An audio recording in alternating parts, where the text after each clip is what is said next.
നമസ്കാരം. മല്ലു ഫുട്ബോളിന്റെ മറ്റൊരു വീഡിയോയിലേക്ക് എല്ലാവർക്കും സ്വാഗതം. അപ്പോൾ നമ്മൾ ഇന്ന് ഡിസ്കസ് ചെയ്യാൻ പോകുന്നത് ചെൽസി ബ്രെൻഫോർഡ് മത്സരത്തെക്കുറിച്ചും സ്പേഴ്സിന്റെ ഈ വീക്കിൽ നടക്കാൻ പോകുന്ന പ്രധാനപ്പെട്ട മത്സരങ്ങളെക്കുറിച്ചുമാണ്. അപ്പോൾ കോണ്ടന്റ് ഇഷ്ടപ്പെടുകയാണെങ്കിൽ നിങ്ങൾ സബ്സ്ക്രൈബ് ചെയ്യാനും ഷെയർ ചെയ്യാനൊന്നും മറക്കരുത്. അപ്പോൾ കഴിഞ്ഞ ദിവസം നടന്ന ചെൽസി മത്സരത്തിൽ 2-1 ചെൽസി ബ്രെൻഫോർഡിനെ പരാജയപ്പെടുത്തിയത്. ഒരു ബ്രില്യൻ്റ് ആയിട്ടുള്ള ഫസ്റ്റ് ഹാഫ് പെർഫോമൻസും ഒരു ഷെയ്ക്കി ആയിട്ടുള്ള സെക്കൻഡ് ഹാഫ് എൻഡിങ് ആണെന്നും പറയേണ്ടി വരും. 26ഓളം ചാൻസുകളാണ് ചെൽസി മത്സരത്തിൽ ക്രിയേറ്റ് ചെയ്തിട്ടുള്ളത്. ബ്രെൻഫോർഡ് ഫസ്റ്റ് ഹാഫിലൊക്കെ ഒരു പരിധി വരെ ഡിഫെൻഡ് ചെയ്ത് പിടിച്ചു നിന്നു. പക്ഷേ 43-ാമത്തെ മിനിറ്റിൽ അവർ കൺസീഡ് ചെയ്തു. എടുത്തു പറയേണ്ട കുറച്ച് പെർഫോമൻസുകളുണ്ട്. ഇപ്പോൾ കോൾ പാമറുടെ കാര്യം എടുത്തു പറയേണ്ടതുണ്ട്.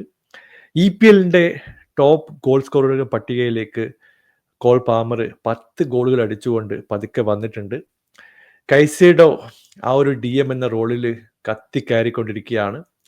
ഈ മത്സരത്തിലും വളരെ ഡോമിനേറ്റിംഗ് ആയിട്ടുള്ള ഒരു പെർഫോമൻസ് ആണ് കൈസേഡോയുടെ സൈഡിൽ നിന്ന് നമ്മൾ കണ്ടത്. മരസ്ക കുക്കുറേക്ക് കുറച്ചുകൂടി ഒഫെൻസീവ് ഫ്രീഡം കൊടുത്തിട്ടുണ്ട്. പുള്ളി ബോക്സിലേക്ക് ഒഫെൻസീവിൽ വരുന്നു, ഹെഡ് ചെയ്യുന്നു, ഷോട്ട് എടുക്കുന്നു. അങ്ങനെ ഒരു വളരെ പ്രകടമായിട്ടുള്ള മാറ്റം കുക്കറയുടെ പെർഫോമൻസിൽ കഴിഞ്ഞ കുറച്ച് മത്സരങ്ങളായിട്ട് നമ്മൾ കാണുന്നുണ്ട്. ജാക്സന്റെ കാര്യം എനിക്ക് തോന്നുന്നു 2-3 ചാൻസുകൾ പുള്ളി മിസ് ചെയ്തു. പക്ഷേ ഒരു കോൺസലേഷൻ ഗോള് ജാക്സന്റെ സൈഡിൽ നിന്ന് വന്നു. പക്ഷേ കഴിഞ്ഞ സീസണുമായിട്ടൊക്കെ കമ്പയർ ചെയ്യുമ്പോൾ ഒരു ബെറ്റർ ആയിട്ടുള്ള പെർഫോമൻസ് ആണ് ജാക്സന്റെ സൈഡിൽ നിന്ന് കാണുന്നത്. ഫസ്റ്റ് ഹാഫിൽ ഒരുപാട് ചാൻസുകൾ ഉണ്ടായിരുന്നു. കുറച്ച് ചാൻസുകൾ കൺവേർട്ട് ചെയ്യാൻ ചെൽസിക്ക് കഴിഞ്ഞില്ല. ബ്രെൻഫോർഡിന്റെ ക്ലോസ് റേഞ്ചിലുള്ള ഡിഫെൻഡിങ് ഒരു പരിധി വരെ അവരെ ഹെൽപ്പ് ചെയ്തു. പക്ഷേ 43-ാമത്തെ മിനിറ്റിൽ മധുവയ്ക്ക് ഒരു കിടിലം ബോളുമായിട്ട് റൈറ്റ് വിങ്ങിലൂടെ മുമ്പോട്ട് വരുന്നു. ഒരു ഡിപ്പിംഗ് ക്രോസ് ബോക്സിലേക്ക് ഇടുന്നു. 2 ഡിഫൻഡർമാർ ബ്രെൻഫോർഡിന്റെ സൈഡിൽ നിന്ന് വന്നിട്ടുണ്ടായിരുന്നു. പക്ഷേ ഇവരെ കബളിപ്പിച്ചുകൊണ്ട് ഒരു കൃത്യമായിട്ടുള്ള ഹെഡിങ് ആണ് കുക്കറയുടെ സൈഡിൽ നിന്ന് വന്നത്. അങ്ങനെ 1-0 ലീഡിലേക്ക് ഫസ്റ്റ് ഹാഫിൽ ചെൽസി എത്തുകയും ചെയ്തു. സെക്കൻഡ് ഹാഫിന്റെ ആദ്യഘട്ടത്തിലും കുറച്ച് ചാൻസുകളൊക്കെ വന്നു. ഒരു സിറ്റർ ജാക്സൺ മിസ് ചെയ്തിട്ടുണ്ടായിരുന്നു. ക്ലോസ് റേഞ്ചിലുള്ള 1-2 ഷോട്ടുകൾ ഗോൾ കീപ്പർ സേവ് ചെയ്തു. അങ്ങനെ 80-ാം മിനിറ്റിൽ മറ്റൊരു ഓപ്പർച്യൂണിറ്റി ചെൽസിയെ തേടി എത്തി. ജാക്സന്റെ സൈഡിൽ നിന്ന് ഗോള് വരുന്നു. 2-0 ലീഡിലേക്ക് ചെൽസി എത്തുകയും ചെയ്തു. അങ്ങനെ കളി അവസാനിക്കാൻ 1 മിനിറ്റ് ബാക്കിയുള്ളപ്പോൾ ഒരു കൗണ്ടർ അറ്റാക്കിങ്ങിലൂടെ ബ്രെൻഫോർഡ് ഒരു കോൺസലേഷൻ ഗോൾ സ്കോർ ചെയ്യുന്നു. 2-1 കളി അവസാനിക്കുകയും ചെയ്തു. ഇപ്പൊ കളി അവസാനിച്ചതിന് ശേഷം കുക്കറേയും റഫറിയുമായിട്ട് എന്തൊക്കെയോ ഡിസ്കഷനൊക്കെ നടക്കുന്നുണ്ടായിരുന്നു. പുള്ളി അനാവശ്യമായിട്ട് 2ാമത്തെ യെല്ലോ കാർഡ് വാങ്ങിയിട്ടുണ്ട്. അങ്ങനെ റെഡ് കാർഡ് കിട്ടി പുറത്തു പോകേണ്ട സിറ്റുവേഷൻ വന്നു. ഇനി അടുത്ത മത്സരം കളിക്കാൻ പറ്റില്ല എന്ന് നമുക്കറിയാം. അനാവശ്യമായിട്ടുള്ള ഒരു റെഡ് കാർഡായിരുന്നു. എന്തായാലും 16 മത്സരങ്ങളിൽ നിന്ന് 34 പോയിന്റുമായിട്ട് ചെൽസി ഇപ്പോൾ 2ാം സ്ഥാനത്ത് തന്നെ ഉണ്ട്. ഇപ്പൊ ഞാൻ ചെൽസി ഫാൻസിനോടൊക്കെ സംസാരിക്കുമ്പോൾ അവർ പറയുന്നത് ഞങ്ങൾ ടൈറ്റിൽ റേസിലില്ല. പക്ഷേ ഈ സിറ്റുവേഷനിൽ നമുക്ക് ചെൽസി ഒരിക്കലും തള്ളിക്കളയാൻ പറ്റില്ല. ഇനി വരാൻ പോകുന്ന മത്സരം ജയിച്ചാൽ പോലും 5 പോയിന്റ് ഗ്യാപ്പ് മാത്രമേ ചെൽസിയും ലിവർപൂളുമായിട്ടുള്ളൂ. അപ്പോൾ ക്ലോസ് റേഞ്ചിലുള്ള ഒരു കിഡിലം പെർഫോമൻസുകൾ second half of the season നമുക്ക് കാണാൻ പറ്റും എന്ന് പ്രതീക്ഷിക്കുന്നു.